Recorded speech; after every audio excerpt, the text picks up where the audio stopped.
इंद्रो बृहस्पतिः शन्नो विष्णुरुक्रमः नमो ब्रह्मणे नमस्ते वायो त्वमेव प्रत्यक्षं ब्रह्मासि त्वामेव प्रत्यक्षं ब्रह्म वदिष्यामि ऋतं वदिष्यामि सत्यं वदिष्यामि तन्मामवतु तदवक्तारमवतु अवतु माम् अवतु वक्तारम् ॐ शान्ति शान्ति शान्तिः ॐ सहनावतु सहनौ भुनक्तु सह वीर्यं करवावहै तेजस्विनावधीतमस्तु मा विद्विषावहै ॐ शान्ति शान्ति शान्तिः ॐ यश्छन्दसामर्षभो विश्वरूपः छन्दोभ्योऽधमितात् बभूव समेन्द्रो मेधया शृणोतु अमृतस्य देवधारणो भूयासं शरीरं मे विचर्षणम् जिह्वा मे मधुमत्तमा कर्णाभ्यां भूरिविश्रुवम् ब्रह्मणः कोशोऽसि मेधया पीतः श्रुतं मे गोपाय ॐ शान्ति शान्ति शान्तिः ॐ अहं वृक्षस्वरेरिव कीर्तिपृष्ठं गिरेरिव ऊर्ध्वपवित्रो वाजिनीव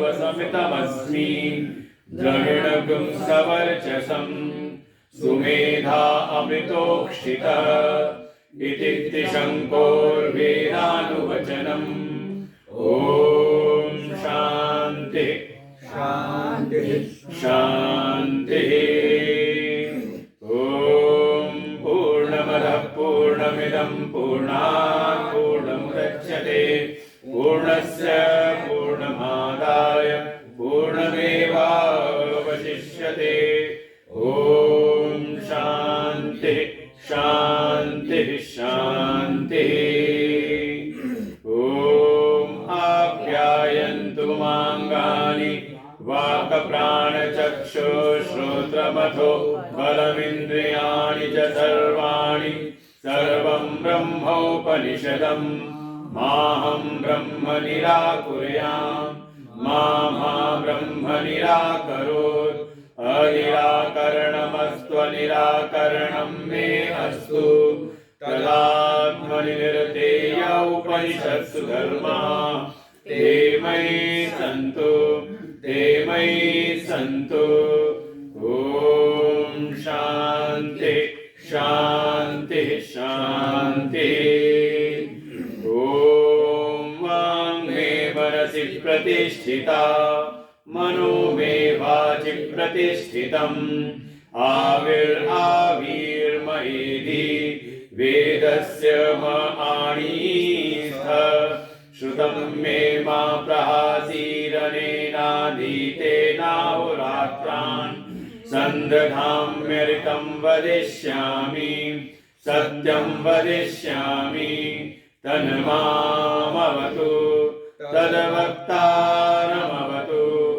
अवतु माम् अवतु वक्तारम् अवतु वक्तारम् ॐ शान्ति शान्ति शान्तिः ॐ भद्रं नो अपि वातय मनः ॐ शान्ति शान्ति शान्तिः ॐ भद्रं कर्णेभिः शृणुयाम देवा भद्रं पश्येमाक्षभिर्यजत्राः स्थिरैरङ्गैस्तुष्टुवागुंसस्तनूभिः व्यशेम देवहितं यदायुः स्वस्ति न इन्द्रो वृद्धश्रवाः स्वस्ति नः पूषा विश्ववेदाः स्वस्ति नस्तारक्षो अरिष्टनेमिः स्वस्ति नो बृहस्पतिर्दधातु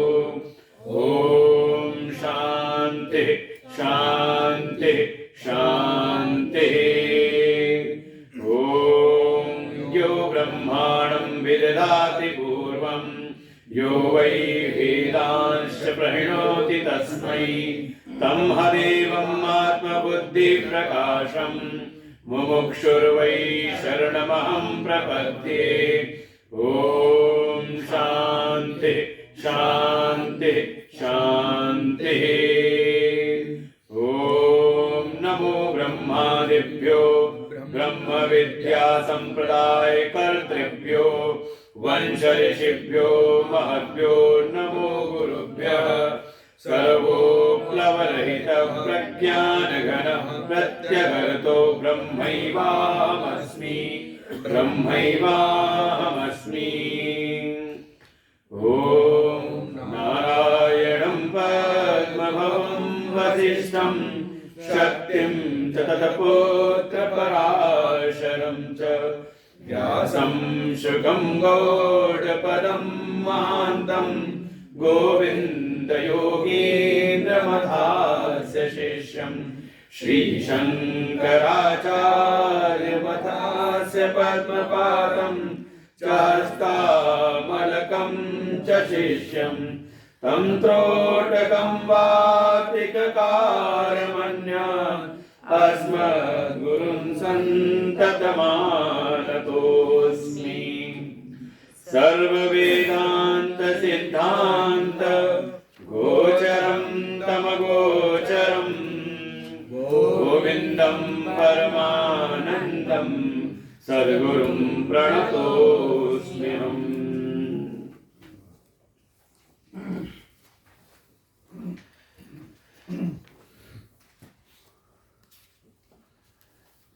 तो तक हम लोगों ने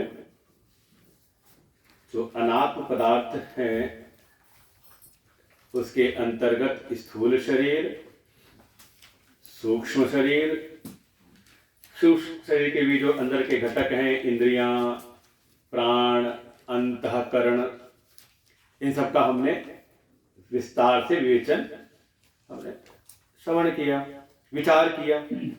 और विचार करते हुए मन में एक बात आती है कि जो वास्तव में है, जो सत्य है, वो प्रकट क्यों नहीं होता, उसका अनुभव क्यों नहीं होता, और जो नहीं है वही क्यों दिखाई देता है। और दिखाई भी क्या देता, वही ऐसा अनुभव होता है कि वो पूरे हमारे जीवन को ही प्रेरित किए रहता है। प्रेरित क्या, बिल्कुल लगाए रहता है, प्रवृत्ति में लगाए रहता है सब चीजें। क्या कारण है, कोई कल भी पूछ रहे थे कि जो है उसका अनुभव क्यों नहीं, जो मैं हूं, भाई बार बार नहीं सुना कि मैं आत्मस्वरूप हूं, लेकिन उस आत्मस्वरूप का अनुभव स्वतः होता नहीं। और जो मैं नहीं हूं, जो मैं नहीं हूं, वही मुझे लगता है कि वही मैं हूं। आखिर ये हुआ कैसे, ये क्यों ऐसा होता है? तो भगवान कहते थोड़ा एक विषय पर आप चिंतन और करो। जो वास्तव में है तो नहीं, लेकिन अपना कार्य को अच्छे से करती है, नाम है माया। और सभी शास्त्रों में चिंतन किया इसके ऊपर। भागवत जी पूछा माया क्या है, रामचरितमानस में भी आता है माया क्या है। तो यहाँ पर भी जो आचार्य हैं उन्होंने कहा माया को भी समझ लो। बड़ा आसान है समझना माया। दो अक्षर हैं, माँ या। माँ माने नहीं, या माने जो नहीं होते हुए भी अपना पूरा प्रभाव दिखाती है, समझ लो उसी का नाम है माया। अभी मत कहना कि कुछ था नहीं, लेकिन फिर भी। और ये बिल्कुल अपने अगर जीवन व्यवहार से समझना हो तो कई बार हमें सत्य का अनुभव नहीं है। किसी व्यक्ति के बारे में हमें सही बिल्कुल कहते हैं कि बिल्कुल सत्य हमें नहीं पता किसी व्यक्ति के बारे में, और जरा सा उसके प्रति कुछ वहम मन में बन जाए तो शक भीतर आ जाए, वहम बन जाए, कोई भ्रम हो जाए, वास्तविकता नहीं, इसलिए उसको नाम दिया भ्रम। वो प्रमा नहीं, ज्ञान नहीं है संदेह, शंका, भ्रम। तो क्या वो व्यवहार नहीं कराती, विपरीत व्यवहार। अब चाहे वो कितना भी अपने आप को समझाने का प्रयास करे, व्यक्ति समझने को तैयार नहीं होता। कहा नहीं, हमने जो समझा कोई गलत समझा है। तो उसमें मूल चीजें हैं, पहले तो जो सत्य था उसका हमें ज्ञान नहीं हुआ, और फिर जो अपने पूर्व के संस्कार वासनाओं कारण हमने उसको कुछ और जान लिया, है नहीं वास्तविकता, लेकिन जान लिया, मान लिया, तो अब वो पूरे हमारे व्यवहार को प्रभावित करता है। ये जीवन रोज हो रहा है। ये भ्रम नाम, अब देखिएगा, भ्रम को विचार करने के भ्रम है क्या विचार मिलेगा? बस है आपकी ना समझी। इसको आप दिखा नहीं सकते हो, सामने आपके प्रकट हो नहीं सकता, लेकिन न होते हुए भी जब तक वो भ्रम रहता है मन के भीतर, वो हमारे पूरे जीवन व्यवहार को प्रभावित करता है। ऐसे ही समझ ले, एक चीज है, नाम है माया। इसको पूरा समझाया है क्या? तो कह दिया अव्यक्त नामनी। इसका एक नाम है अव्यक्त। शास्त्रों में कई बार जब अव्यक्त आएगा तो अव्यक्त नाम से माया को भी संबोधित करते हैं। अव्यक्त अर्थात जो व्यक्त नहीं है। इसीलिए देखिए, आपका एक नाम है व्यक्ति, पूछते कितने व्यक्ति थे। अब इसका तात्पर्य यह है कि वहां उनको बताना पड़ेगा जो व्यक्त रूप में है। हो सकता है अव्यक्त रूप में यहां बहुत सारे हैं, किसी की होता है कोई आत्मा भी यहां घूम रही, प्रेत आत्मा घूम रही, किसी को लगा हो कि हाँ हमारे कुल का कोई बच्चा जा रहा है वेदांत अध्ययन करने के लिए, चलो मैं भी चलता हूं, कुछ मैं भी, उसके कोई पितृगण भी साथ आ गए हो। क्यों धुंधकारी ने नहीं सुनी कथा भागवत जी की? बिंदु ने नहीं सुनी। अब वो कौन है? कहा वो व्यक्त नहीं है। कैसे है? कहा अव्यक्त है। कई बार ऐसे भी कहा जाता है कि अव्यक्त रूप से जो परमात्मा सर्वव्याप्त है, मतलब जो स्पष्ट सामने इंद्रियों का विषय नहीं बन रहा है। तो ऐसी माया भी कैसी? कहा आप कहो कि माया मुझको दिखा दो, तो माया को ढूंढने जाओगे तो हाथ कुछ आएगा है नहीं, क्योंकि ये कुछ है नहीं, लेकिन काम सारे करती है। तो इसी के कहा इसका एक नाम ही है अव्यक्त नाम, अव्यक्त नाम वाली है परमेश्वर शक्ति। इतना समझ लो कि वो परमेश्वर की शक्ति है, जिस शक्ति के द्वारा वो सारे अपने कार्यों को संपादित कराते हैं। भगवान की शक्ति है। इसलिए भगवान गीता जी में कहेंगे, देखें अभी कहा ना कि प्रस्थान प्रवेश करने के लिए ग्रंथ है। जैसे इसको समझा तुरंत श्लोक आ जाना चाहिए मन में, दैवी हेषा गुणमयी मम माया दुरत्यया। कौन से अध्याय में? गीता जी, ये समझ आएगा गीता जी में है। फिर भगवान कहेंगे मयाध्यक्षेण प्रकृति सूयते स चराचरम, एक रचई जग गुण बस जाके, प्रभु प्रेरित नहीं निज बल ताके। देखो है एक शक्ति, तीनों गुणों से युक्त है, सारा कार्य वो करती है, सारे जगत को रच देती है, लेकिन उसमें अपना कोई बल नहीं है। वो जिसकी शक्ति है उसके बल से। और कई बार होता नहीं, सामने कोई व्यक्ति आया आपको कुछ बोल के गया, तो आप कहते मैं जान रहा हूं तुम किसके दम पर बोल रहे हो। है कि नहीं? तो ऐसी माया भी, उसका अपना कोई दम नहीं है, वो उसके जब तक उसका बल मिला रहता है ना, तो आपको खूब उलझाए रहती है। इसलिए उपाय है छूटने का क्या? कि जिसकी शक्ति है उसकी शरण में चले जाओ। मामेव ये प्रपद्यन्ते मायाम एताम तरन्ति ते, 7वें अध्याय में। और मया दक्षिण प्रकृति, ये 9वें अध्याय में गीता जी के। तो देखिए सूत्र यहां जैसे आपने समझा तो तुरंत वो बात पकड़ में आ गई श्लोक की। कैसे है? तो परमेश शक्ति, वो परमेश्वर की शक्ति रूप है, उसकी शक्ति है कैसी? तो कहा अनादि अविद्या, समझ ले अविद्या ही है, अविद्या रूपी है, अज्ञान रूपी है ये। और है कैसी? अनादि, अनादिकाल से चली आ रही। कब से हुई थी इसकी डेट ऑफ बर्थ आप ढूंढ करके लाओ माया की तो आपको मिलेगी नहीं। अनादि है। जैसे अब कोई भी वस्तु आप है, मान लो कोई चीज है आप नहीं जानते, कोई वस्तु सामने रखी है, आपने कहा हम नहीं जानते, मुझे कब से नहीं जानते। ये जो अविद्या आई इस वस्तु के विषय में, ये कब से है? आपको 2 दिन से नहीं जाना हमने, 2 जन्म से नहीं जाना, कब पता नहीं कब से नहीं जान रहे। अनादि अविद्या जो है वो अनादि, अविद्या रूप है, अनादि है।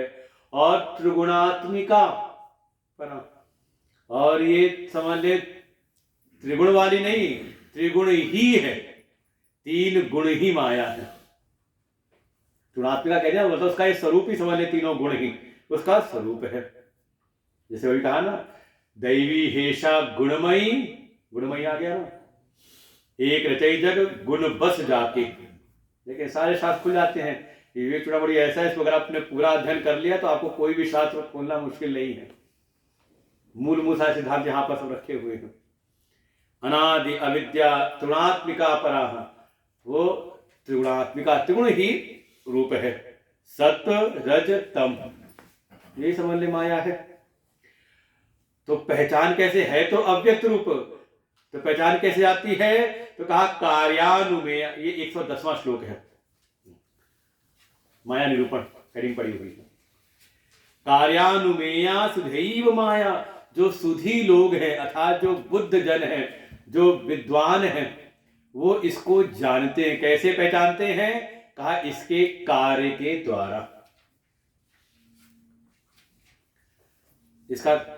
इसकी पहचान नहीं होती, लेकिन इसका जो कार्य है, ये सारा जगत दिखाई दे रहा है ना, किससे हुआ है? इसी से हुआ है। उत्पत्ति स्थिति संहार कारणीम क्लेश हारिणीम, कहाँ का है? सर्वश्रेयस करीम सीताम न तो हम राम वल्लभाम। अब समझ में आ गया कहाँ का है। माँ जानकी का नाम आ गया, समझ गया रामायण का श्लोक है। देखो वहां भी यही कहा, ये नहीं कहा कि ब्रह्म प्रभु श्री राम के कहते सृष्टि की उत्पत्ति कर रहे हैं, कहा उनकी शक्ति है। कौन? रामायण में उसी का नाम है माँ जानकी, सीता जी। तो क्या करती हैं? उत्पत्तिम स्थितिम संहार कारिणी क्लेश हारिणी। ये जितना कुछ जगत का उत्पत्ति स्थिति प्रलय हो रहा है, जो आपके संकटों का हरण कर रही हैं, कौन? परमात्मा स्वयं नहीं करते, उनकी शक्ति है। उसी को आप कह लो एक योग माया है और एक महामाया है। 2 रूप हो जाते हैं उसके, कथाओं में आप सुनेंगे सविस्तार। लेकिन है किसकी? कहा भगवान की शक्ति है। जो संसार फंसा रही है वो उनकी महामाया है, और जो आपको भगवान की ओर ले आ रही तो। अच्छा अभी सत्संग में बैठे हैं तो ये सारे जो कार्य हो रहे हैं कैसे हो रहे हैं? ये त्रिगुण के अंतर्गत ही है ना, माया के अंतर्गत ही तो है। लेकिन ये क्या है कि ये आपको परमात्मा की ओर ले जा रही है। तो ले जाने वाली कौन है? कहा उन्हीं की शक्ति। तो हम कहते हैं ना उनकी कृपा। उनकी कृपा मतलब अब ये नहीं कि वही कृपा करें तो तब हम कुछ होगा हमारा, हम कुछ ना करें। कहने का ये कि अगर हम साधना के मार्ग में भी आए हैं तो उन्हीं की शक्ति के द्वारा ही, क्योंकि ये जो भी साधन हो रहे हैं ये भी त्रिगुण के अंतर्गत है, मायामयी है, तो है तो उनकी शक्ति ना, तो उनकी कृपा से ही। उन्हीं की कृपा से कहते हैं अगर कोई संसार में लग रहा है तो उनकी प्रेरणा से ही, उनकी शक्ति से ही। और कोई भगवान की ओर आ रहा है तो उनकी शक्ति से ही।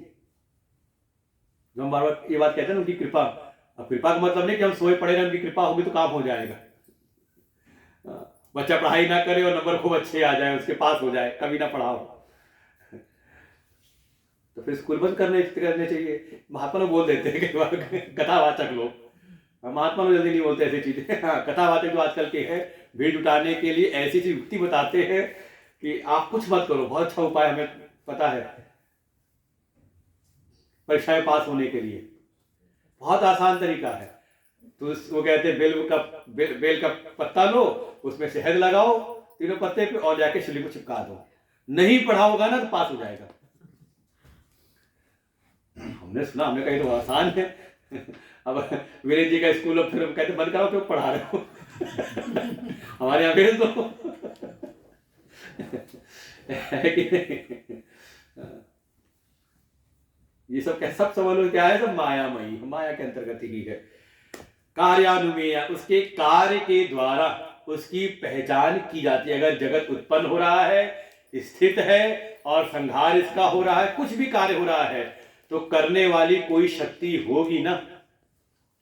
हम यहां बैठे हैं, कमरे में प्रकाश है, आवाज हमारी आप सबको साफ सुनाई दे रही है, तो इन सब में ठीक है कुछ यंत्र लगे हुए हैं, लेकिन इन सब के पीछे कोई एक शक्ति है ना। आप कह दो विद्युत, उससे तो सब हो रहा है। तो ऐसे ही उसके कार्य के द्वारा उसका अनुमान किया जाता है कि हाँ कोई एक शक्ति है जो सारे ये कार्य कर रही है।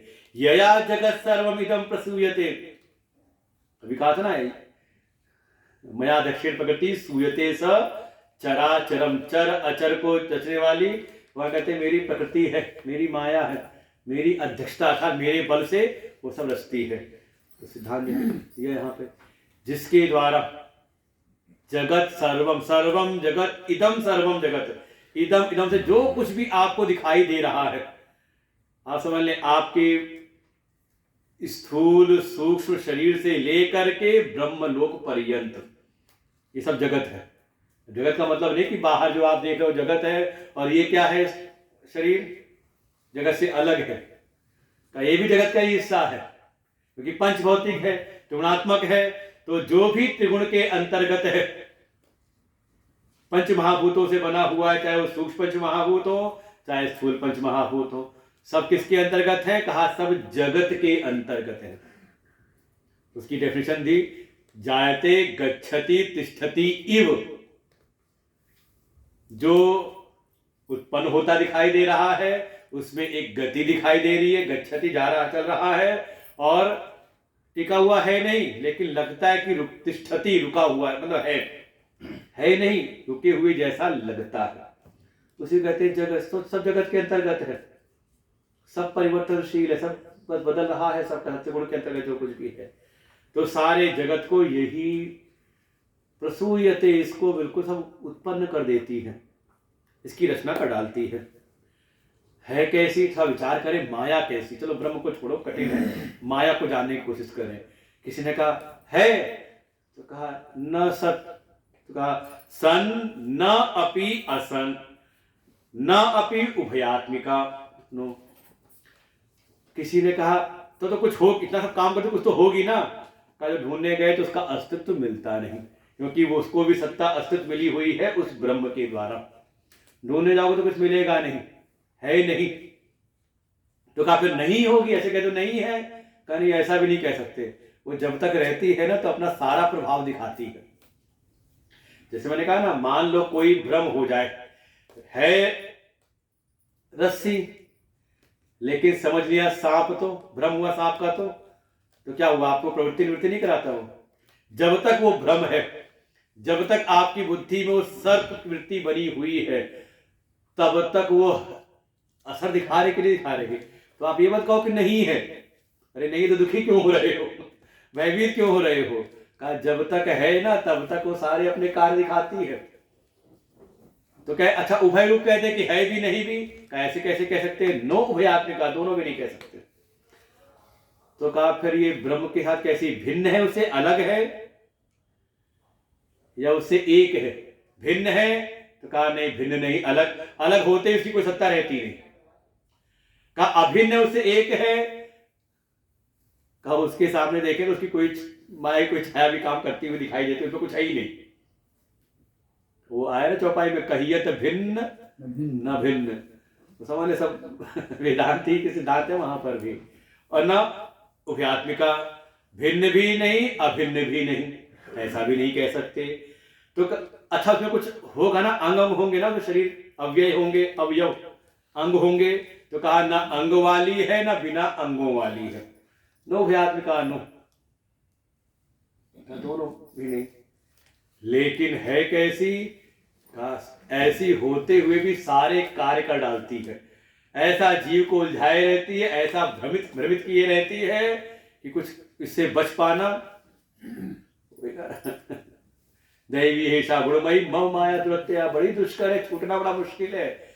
ना होते हुए भी जब वो जीव को बांधती है ना, जब वो 84 के चक्कर में डालती है ना, तो कहते हैं बड़ा अद्भुत है, बड़ी। जब नहीं है तो इतना कार्य कर रही, होती तो क्या करती। तो कैसा, इसीलिए कहा कैसी है, कहा अद्भुत है, अर्थात जिसको आप बुद्धि से जान नहीं सकते, जो आपकी कहते ना कि बुद्धि में ना आ सकता हूं।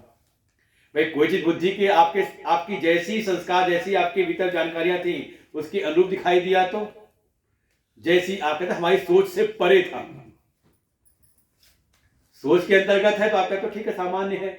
लेकिन जैसी अपनी कल्पनाओं सोच से परे दिखाई दे, कहते अद्भुत है। गए हिमालय की यात्रा में जब कभी कुछ देखा ना, जब वहां जाके वहां के दृश्यों को देखा, बड़ा बड़ा सुंदर, बड़ा अद्भुत। कैसा था कुछ वर्णन करना मुश्किल। हाँ, 10-15 दिन वहां जो रह लोगे, 1-8 महीना 2 महीना साल में रह लोगे, बस भागो यहाँ से। एक सामान्य सी चीज हो जाएगी ना। और है कैसी, कहा अनिर्वचनीय। अनिर्वचनीय है, उसका निर्वचन नहीं किया जा सकता। भाई निर्वचन उसका किया जाए जो वस्तु हो, और जो है ही नहीं तो क्या निर्वचन करे। बस ये है कि उसके कार्यों को, लक्षणों को देख करके चिंतन किया जाता है। अरे जैसे मान लो कोई गुरुदेव कहते हैं ना, सवाल हल करना हो तो मान लेते हैं कि पहले हाँ इतने बराबर इतना होगा, मानते हैं ना, है नहीं, मान लिया। तो ऐसे ही यहां पर भी माया को ऐसे मान लो, मान करके अपना जो भी सृष्टि विषयक मन के भीतर भ्रम चल रहे हैं उनको सॉल्व करके फिर अपना इसको वहीं छोड़ दो, छूट जाती है। इसलिए माया की आवश्यकता है। इसीलिए कहा ये सारा कार्य तो दिखाती, सब सारा करती है, लेकिन जैसे ही ये कब तक इसकी सत्ता है, का जब तक आपको परम सत्य का अनुभव ना हो जाए।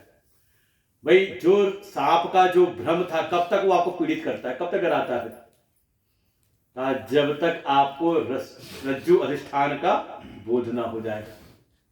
किसी व्यक्ति के विषय में आपके मन में भ्रम आया था, तो कब तक वो भ्रम रहेगा, जब तक उस व्यक्ति के व्यक्तित्व की सत्यता का हमें बोध ना हो जाए, पक्की तरह से विश्वास ना हो जाए, तब तक चाहे वो कितना समझाए, कितना कुछ कहे, वो शंका और बढ़ाता चला जाता है। ऐसा होगा, ऐसा होगा, ऐसा खूब चलता है, और माताओं के मन में ज्यादा होता है शंका, संदेह। तो कब तक है, तो वही कहा आगे, शुद्ध अद्वय ब्रह्म विबोध नाश्या। जो अपना सत स्वरूप है, शुद्ध अद्वय स्वरूप है, अद्वैत स्वरूप जो अपना आत्म स्वरूप है, ब्रह्म स्वरूप है, जब तक उसका बोध नहीं हो जाता, और जैसे इसका बोध हुआ तो जैसे स्वप्न का सारा जगत है, सत्यवद लगता है, बिल्कुल स्वकाले सत्यवद भाति, लेकिन जैसे ही जग गए तो अब सपने में थे, वो हमें सुख भी दे रहा था, हमें दुख भी दे रहा था, हम पीड़ित भी हो रहे थे, कभी गर्वित भी हो रहे थे, लेकिन जैसे ही जगे तो आंख खुली और सारा जो सपना था, मायामयी जगत, स्वप्न जगत था, तो सब कहां गया कुछ पता नहीं। ऐसे ही उस अद्वय ब्रह्म स्वरूप का बोध होते ही का इस माया का नाश संभव है, और कोई उपाय है नहीं। और दृष्टांत दे दिया, सर्वभ्रमो रज्जु विवेकतो यथा, जैसे रज्जु का ज्ञान होते ही जो उस पे सर्प की भ्रांति हो रही थी वो नष्ट हो जाती है। लेकिन जब तक रस्सी का पक्का पक्का ज्ञान ना हो, तो जब तक अपना अनुभव ना हो जाए, भाई बच्चे ने सांप देखा कोठरी में, भाग करके आया माँ के पास में, माँ बार बार समझाती है, अच्छी प्रकार से बार बार युक्ति लगा के बताती है, वहां सांप हो नहीं सकता, कहां से आएगा, कैसे जाएगा, उसमें कोई रास्ता है नहीं, तो मानने को तैयार नहीं। लेकिन वही माँ लेके गई, हाथ पकड़ करके एक टॉर्च ली और समझ गई कि अंधेरे कारण उसको हिलती चीज लगी होगी, वो समझ करके हाथ पकड़ा, एक टॉर्च ली और ले आके टॉर्च पूरे पूर्ण प्रकाश में उसने रस्सी को दिखा दिया कि देखो, जिसको तुम सांप समझ रहे थे, ये सांप नहीं बल्कि रस्सी है। तो जैसे ही जो उसकी युक्तियां थी, वो जो सुन रहा था, जब वो अपनी अनुभूति हो गई, देख लिया अपनी खुली आंखों से पूर्ण प्रकाश में कि ये रस्सी ही है, क्या हुआ? अब सांप कहां गया? का सांप नष्ट हो गया। तो ऐसे ही अपने ब्रह्म स्वरूपता का जब तक अनुभव नहीं हो जाता, तब तक ये माया का जो पसारा है जल्दी छूटता नहीं, ये बांधे रखती है। और है क्या? देखो इसमें फिर रजस्तमा सत्वमिति प्रसिद्धा गुणा तदीया प्रतई स्वकार्य, ये इसके 3 गुण प्रसिद्ध है माया के, सत्व गुण, रजोगुण और तमोगुण, इसके बिल्कुल प्रसिद्ध है। अब जैसे गुण है वैसे ही वो कार्य को प्रकट करते हैं। तो कहा अब इनके गुणों को ही बताओ, अब ये गुण क्या है? तो विस्तार कर रहे एक से एक आगे बढ़ाते हुए, सब पढ़ चुके हैं, दोबारा याद करना है, लेकिन लगता है ऐसे पढ़ाई ना हो। स्वामी जी एक प्रश्न पूछ सकता हूँ? बाद में, बीच में नहीं। अब इसके जो गुण हैं उनको बता रहे कैसे ये कार्य करते हैं। तो पहले ही उठाया है रजोगुण, क्योंकि सबसे ज्यादा समय हमारा इसी में बीतता है। कैसा है? तो कहा ये रजोगुण की एक शक्ति है, विक्षेप शक्ति रजसः क्रियात्मिका यथा प्रवृत्ति प्रसिता पुराणी। जो रजोगुण है वो समझ ले, उसमें एक विक्षेप करने की शक्ति है, कुछ का कुछ जना देने की ये होती है इसमें। और जैसी ये विक्षेप शक्ति आई, आप बढ़िया शांत बैठे हुए हो, अचानक रजोगुण बढ़ा तो तुरंत आपकी शांत अवस्था अब शांत अवस्था नहीं रही, कुछ ना कुछ आप करने में लग जाओगे, ये आपको कर्मों में लगा देती क्रियात्मक। इसीलिए रजोगुण को माना गया ये विक्षेप उत्पन्न करने वाली शक्ति है, अक्सर पूरे जीवन में है। जैसे समझ ले कुछ आप शांति से नहीं बैठ पा रहे, समझ लो रजोगुण बढ़ा हुआ है। जैसे ध्यान में भी, अब ध्यान प्रक्रिया है वो सत्व गुण की, लेकिन अगर रजोगुण की प्रधानता जीवन में है तो आपको ये विक्षेप किए रहेगी, विक्षिप्त किए रहेगी, ये जगह टिकने नहीं देगी। आपका मन लगाया आपने, तुरंत वो कुछ ना कुछ ले आएगी भीतर। तो क्या हुआ? मन होता है विक्षिप्त सा हो जाता है। विक्षिप्त मतलब फेंका हुआ था, आपके जैसे बस में ना हो। भाई जीवन में होता नहीं, न चाहते हुए भी हम वो कर्म करते हैं जो हमें नहीं करना था। जानामि धर्मम न च मे प्रवृत्ति, जानामि अधर्मम न च मे निवृत्ति, कि जानता हूं धर्म क्या है लेकिन उसमें प्रवृत्ति नहीं होती, और जानता हूं कि अधर्म क्या है लेकिन उसमें मेरी निवृत्ति नहीं होती। लगता है कोई भीतर बैठ करके हमें बलात लगा रहा है। अर्जुन ने बात पूछी तीसरे अध्याय में, अनिच्छनपि, न चाहते हुए भी लगता है ऐसे कोई जबरदस्ती मुझको लगा रहा है। इसी का नाम है, इसीलिए कहा विक्षेप शक्ति। मुझे लग रहा है कोई बल है भीतर, और कर क्या रहा है? जो मैं शांत स्वरूप में रहना चाहता हूं वो ऐसा लगता है जैसे बलात् मुझको फेंक रहा है कोई। ये छोटे बच्चे होते हैं ना, कोई सामान रखा है, आप संभाल रहे हो, बार फेंक दे रहा है, फिर आप संभाल के रख रहे हो, फिर फेंक दे रहा है। ऐसी जो हमारे शांत मन को संसार में फेंक दे, कौन कर रहा है? वो सब रजोगुण की शक्ति है, रजोगुण है जो आपको लगाए पड़ा हुआ है। यतः प्रवृत्ति प्रसिता पुराणी, और यही हमारी सारी प्रवृत्तियों का हेतु बनती है। कौन सी? रजोगुण की विक्षेप शक्ति।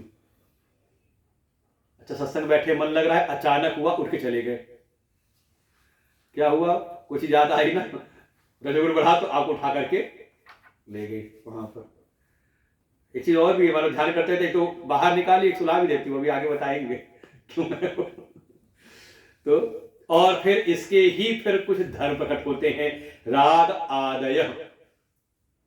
राग आदि मतलब जिसके आदि में राग है, तो आदि में राग है तो उसके बाद क्या है? कहा द्वेष, राग द्वेष, ये सब कहते हैं इसके द्वारा फिर उत्पन्न होते चले जाते हैं नित्य ही।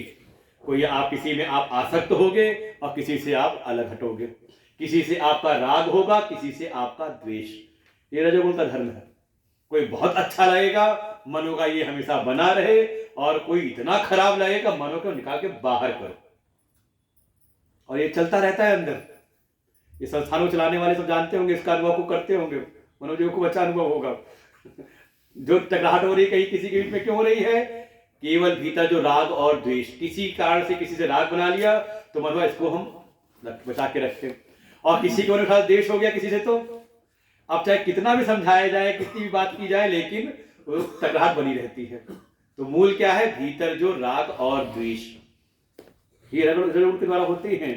और फिर यही दुख आदय, ये सुख दुख आदि को ये फिर उत्पन्न करते रहते। और भी मन के विकार, कौन कौन से मन के विकार? तो लाइन लगा दी। काम, क्रोधो, लोभ, दंभात, असूया, अहंकार, ईर्ष्या, मत्सराद्यास्तु घोरा, धर्मा एते राजसा पुम प्रवृत्ति, यस्मात् एषा यत्तद् रजो बंध हेतु। देखो कहां तक बंधन तक ले जा रही है, बंधन के हेतु बनते हैं। फिर कौन कौन से मन के विकार आ रहे हैं? कहा काम, अप्राप्त की प्राप्ति की इच्छा, जो आपको अप्राप्त है उसकी प्राप्ति की इच्छा। पूरा जीवन इसी चल रहा है। जो नहीं है उसी को पाना चाह रहे हैं। वो कंस की दो पत्नियां थी ना, अस्ति और प्राप्तिश, अस्ति प्राप्तिश कंसस्य महिष्यो, दो की पत्नियां थी। कौन सी? अस्ति और प्राप्ति। अस्ति इतना है, प्राप्ति इतना और पाना है, थोड़ा है, थोड़े और की जरूरत है, ये चल रहा है। और क्या है? किसको ले आती है अंत में? का जरासंध को, बुढ़ापे तक ले जाती, बुढ़ापे को ले आती है, मतलब आपको बुढ़ापे तक पहुंचा देती है। केवल अस्ति और प्राप्ति। तो काम, क्रोध, कामना बाधित हुई, जो हमने चाहा था नहीं हुआ, जिसके कारण बाधित हुई, तो आया भीतर क्रोध। अच्छा, कामना पूरी हो गई तो आया लोभ। लोभ कहते हैं जो है वो और हो जाए, यही तो है लोभ। जीव प्रति लाभ लोभ अधिकाय, जितना मिलता है उतना ही मन भावता है और मिल जाए, और मिल जाए, इसका नाम है लोभ। फिर दंभ, दंभ कहते हैं भीतर तो भाव कुछ और है, ऊपर कुछ और प्रकट करना, दिखावा, दंभ करना।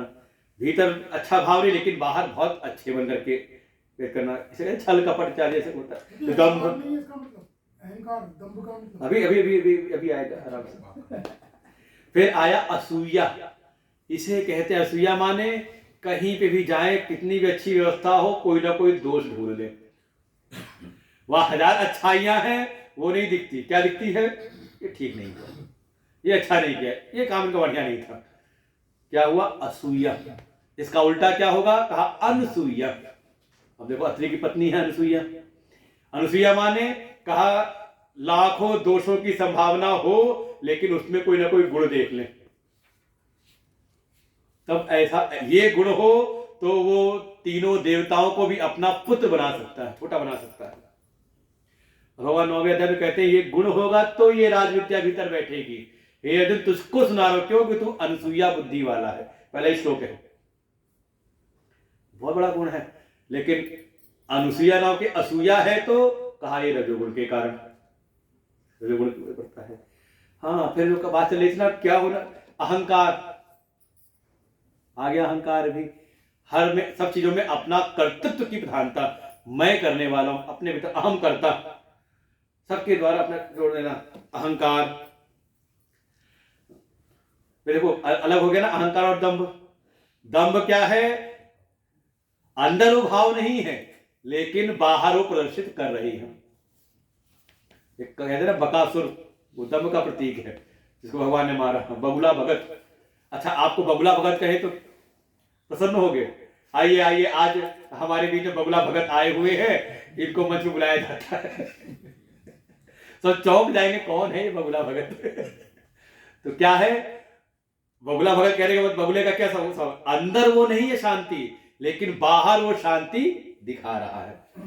अंदर तो है कि बस कोई जल का जीव मिले और तुरंत हमला करूं, लेकिन जब वो खड़ा होता है एकाग्रता के साथ में, ताक में बैठा रहता है, तो लगता है कि इससे बढ़ के कोई संयमी, इससे बढ़ के कोई साधक हो नहीं सकता। बिल्कुल सफेद रंग का तो है भी सात्विक, जैसे कोई वैष्णव कोई साधना में लगे हुए हैं, और जैसी मछली आई तो चोंच मार दी। मौका मिलते ही मौके की ताक में रहना, तो उसे कहा दंभ। और अहंकार मतलब हर चीज में अपना कर्तृत्व, अपनी अपनी अहमता को प्रकट करना, मैंने किया मैंने किया, ये भाव का ये रजोगुण का प्रभाव है। हर चीज में मैं दक्ष वाली प्रवृत्ति, इसलिए फिर क्या मिलता है का बकरे का, फिर मैं बोलते रहो हमेशा। तो अहंकार, फिर ईर्ष्या, ईर्ष्या समझ में आ रही होगी, जलन, दूसरे की बढ़ती को देख के कुकड़ाते रहना, इसको क्यों मिल गया, इसको क्यों मिल गया, इसको क्यों मिला ये। और इसी का एक भाई बहन जो कह दो मात्सर्य, मत्ता सरती, हम साथ साथ ठीक था, लेकिन जरा सा हमसे आगे निकला तो मत्ता सरती, मुझसे आगे निकल गया तो अब वो फिर भीतर सामान्य नहीं रहता, आगे कैसे निकल गया मुझसे। हम तो साथी काम करते थे, ये आगे निकल गया, इसको बड़ा पद मिल गया, मैं ही रह गया, तो क्या हुआ, अब वो व्यवहार में उसकी क्षमता नहीं रहेगी, का इसको कहा मात्सर्य। ये सब के सब मसराद्यास्तु हो रहा, और ये हल्के फुल्के नहीं रहते, बड़े घोर रूप में रहते, और भी ऐसे बहुत सारे। और ये सब क्या है, कहा रजोगुण के ही धर्म है। और यही फिर आपको कर्मों में पुम प्रवृत्ति, उस मनुष्य की फिर प्रवृत्ति अर्थात कर्मों में उसको लगाए रखती है। काम, क्रोध, लोभ, मोह, मद, ये जितने विकार हैं, ये आपको मतलब कुछ छूटने छोड़ने देते, तिथि नहीं लगाए रहते उसी में ही। और इसी कारण से ये रजोगुण ही फिर उसके बंधन का कारण बनता है। जो कोई सारे मनो के विकार आए, मनोविकार, तो ये आपको बांधे हुए हैं ना संसार में ही, फिर वो आपको फिर अंतर जगत में जाने के लिए फिर आपको स्थान नहीं देते। अगर भीतर ये मनोविकार आ गए, मन में ऐसे विकार हो, आप सोचो हम ध्यान कर लें, तो ध्यान भी किसका करोगे, कहा जिसकी कामना होगी, ये वस्तु कैसे मिलेगी, कहाँ मिलेगी, जिससे अगर क्रोध होगा उसकी याद ज्यादा करोगे, आत्मा का ध्यान कम होगा, मौका मिले वो बताएंगे इसको, आज इसने किया ना, हमारा काम बिगाड़ा है, मौका मिले तो बताएंगे, किसका कर रहे हो ध्यान, आत्मा का नहीं, का जिससे क्रोध है, जिसके प्रति लोभ है, और कहाँ से फायदा होगा, और कैसे क्या होगा। अब आप मत को देखो क्या चीज ध्यान में आ रही है, संसार समझ लो कहीं ना कहीं रजोगुण आपको बांधे हुए है। माइक से तो गुरुजी कह रहे हैं आत्मा का ध्यान करो, तुम देह नहीं हो, तुम मन बुद्धि चित्त अहंकार नहीं हो, कौन हो, तुम आत्मा हो। अभी पूरा हो जाए फिर जाते हैं काम करना। भाई संसार की चीज याद आने कारण क्या है, कहा यही सब रजोगुण है ना, तो आपको लाना है, चुपचाप बैठाना है भीतर अपने स्वरूप में ही, अपने आप में स्थिर करना है। लेकिन रजोगुण का प्रभाव है, ये बार बार मन को संसार में ले जाएगा, फेंकेगा ना आपको जबरदस्ती। इसलिए कहा ये विक्षेप शक्ति इसकी है रजोगुण की, ये सब बनती है, तो अंत में कहीं ना कहीं ये बंधन के ही हेतु बनती है। कैसी का एक भाई भी है, भाई कहो बहन कहो जो कहो, कौन सा का ये तो फेंकने काम करती है, लेकिन इसके पहले एक काम करके चली जाती है, काम करके पूरा तैयार रखती है। कौन, कहा इसी माया की तमोगुण की शक्ति है जो आवरण डालती है।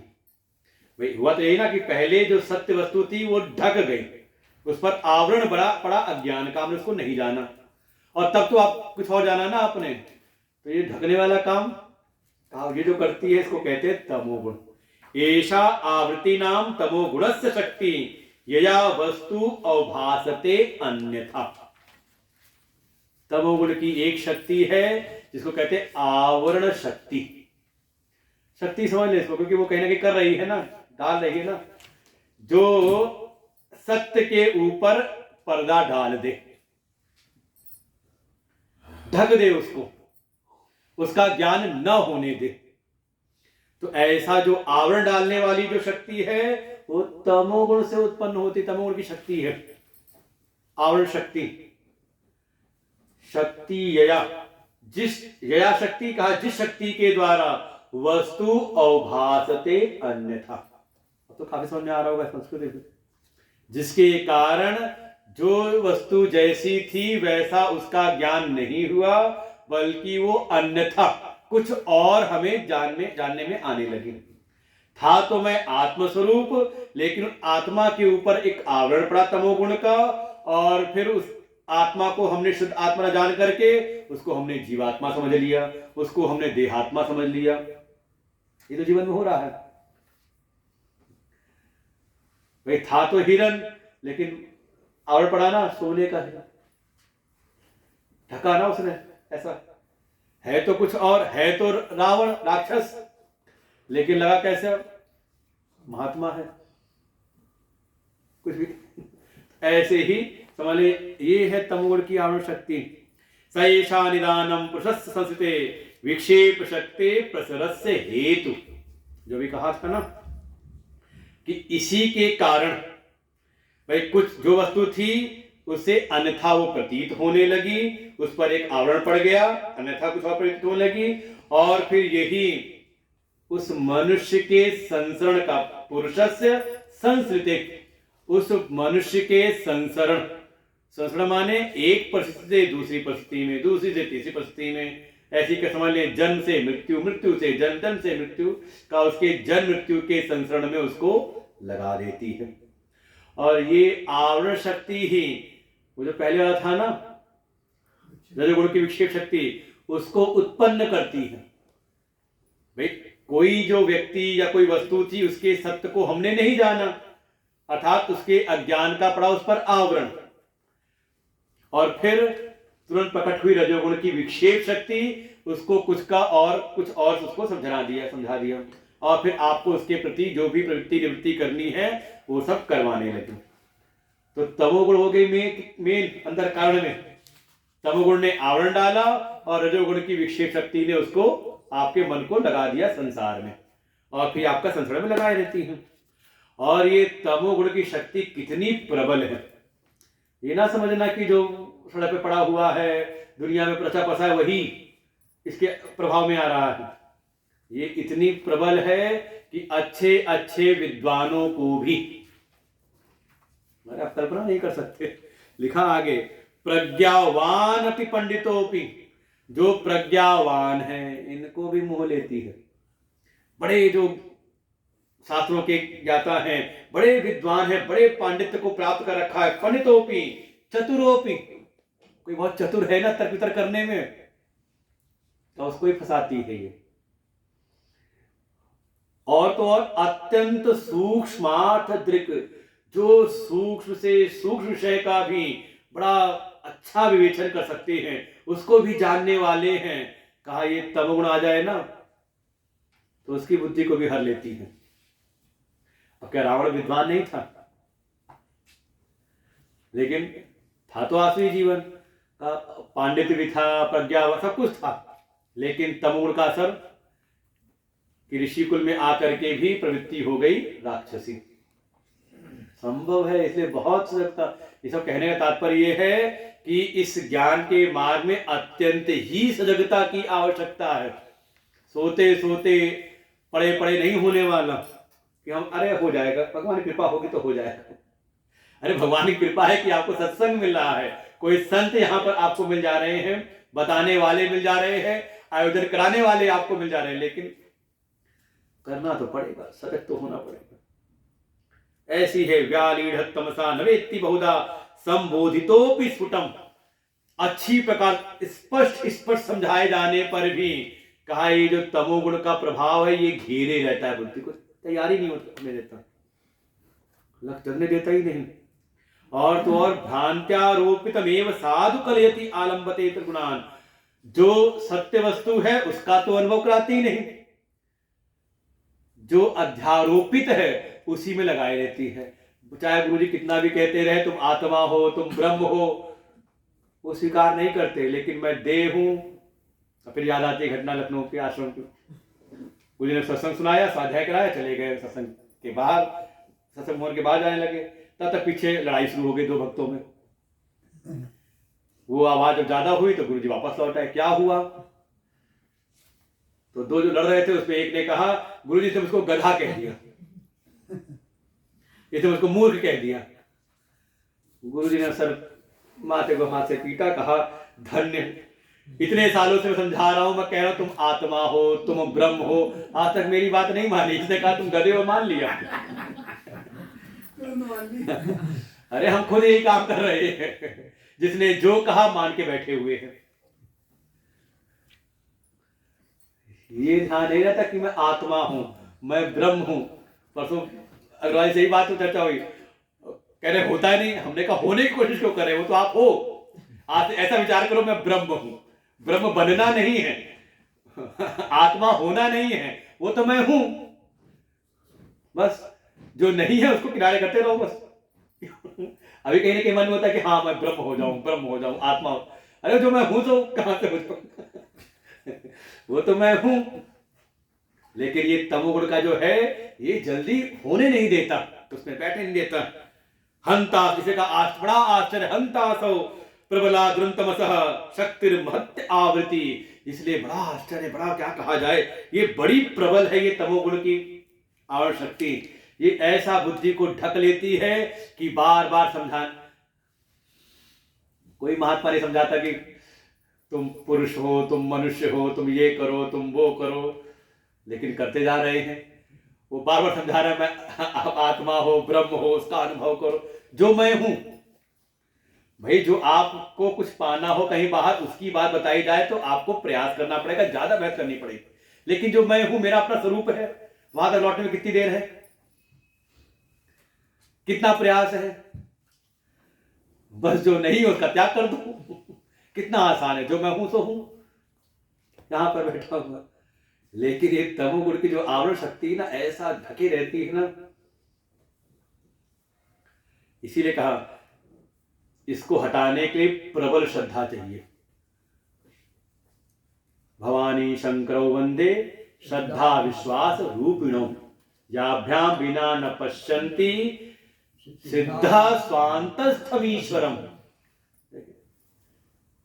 अपने भीतर जो अपना ही स्वस्वरूप है, अपना ही जो अंतस्थ है, अपना स्वस्वरूप, साक्षात आप तत्व स्वरूप हो, ईश्वर परमात्मा स्वरूप हो, लेकिन हम जान नहीं पाते। किसके अभाव में? कहा श्रद्धा के अभाव में। इसीलिए शास्त्र और गुरु, ईश्वर, तीनों पे प्रबल श्रद्धा। इसलिए ग्रंथ का प्रारंभ इसी से है, गोविंदम परमानंदम सद्गुरुम प्रणतोस्म्यहम्, और साथ ही सर्व वेदांत सिद्धांत। ईश्वर, गुरु और शास्त्र तीनों को प्रणाम किया है, तीनों प्रति प्रबल श्रद्धा हो। चाहे कोई कितना कुछ भी आपके मन में शंका डाले, मन में शंका आए ना।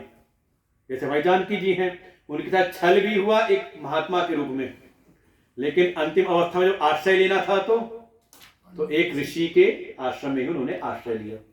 कहा ये ऐसी निष्ठा श्रद्धा हो, सत्य, इसमें ना सत्य बुद्धिया उदाहरित, सत्य बुद्धि हो, यही होने में देर लगती है। अपनी मान्यताएं, अपने संस्कार इतने प्रबल हैं कि जल्दी वो शास्त्र सदगुरु के वचनों पर उतनी निष्ठा होने नहीं देती। अरे छोटे बच्चे को देखें, वो टीचर गलत भी पढ़ा दे तो रखता रहेगा। घर वाले पढ़े लिखे जान गए कि नहीं ये ठीक नहीं पढ़ा, गलत पढ़ रहा है, ठीक नहीं, इसको ऐसे नहीं, ऐसे पढ़ो इसको। कहता है अरे बच्चे चुप रहो, मेरी मैडम ने सिखाया है कि नहीं। छोटे बच्चे की ऐसी हम भी बाल स्वरूप वाले हो जाए, बाल स्वभाव वाले हो जाए। गुरु जी ने कहा कि हमारे कल्याण की बात उसको हम स्वीकार कर लें, बहुत समय लगता है। ये तमोगुण की जो है ना, ये होने नहीं देती। इसीलिए कहा बड़ी दुष्कर है ये। दैवी हेशा गुणमयी म माया दुरत्यया, बड़ी दुष्कर है, जल्दी छूटती नहीं है। ये तमोगुण और रजोगुण की रस्सी लिए घूमती रहती है, जहां जो मिले डालो फंसाओ, और फंसते रहते हैं। और ये है तो क्या क्या करती है, इसको कुछ कार्य दिखाए। अभावना, कितनों को तो भावना ही नहीं बनती कि हाँ कोई सत्ता है, अस्तित्व उपलब्ध, ऐसी कोई सत्ता है जिसकी प्राप्ति हो सकती है। कितनों को हो रही भावना।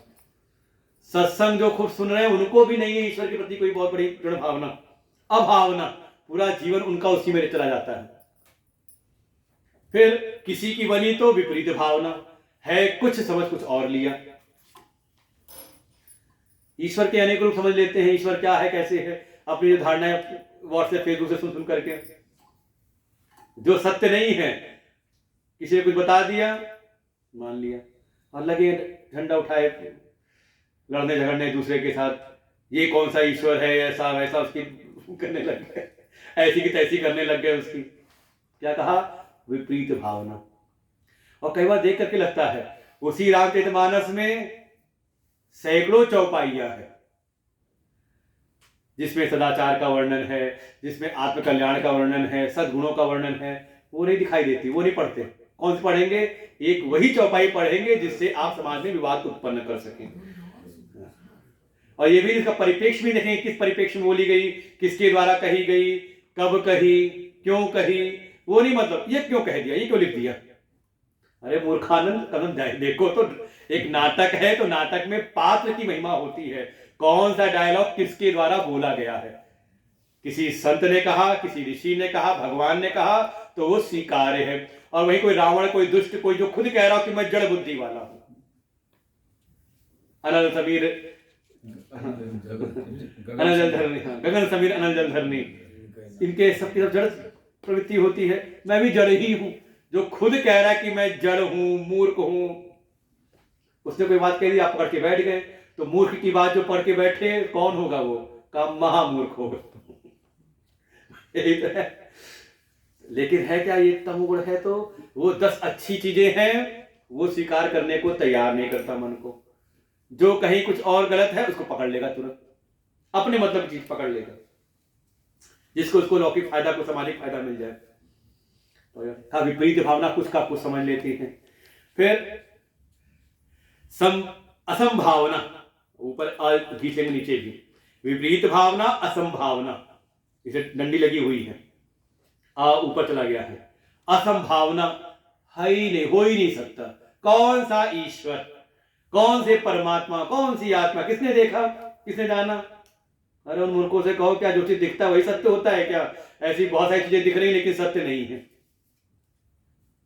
सूर्य उदय अस्त हो रहा है, सत्य है, दिख तो रहा है।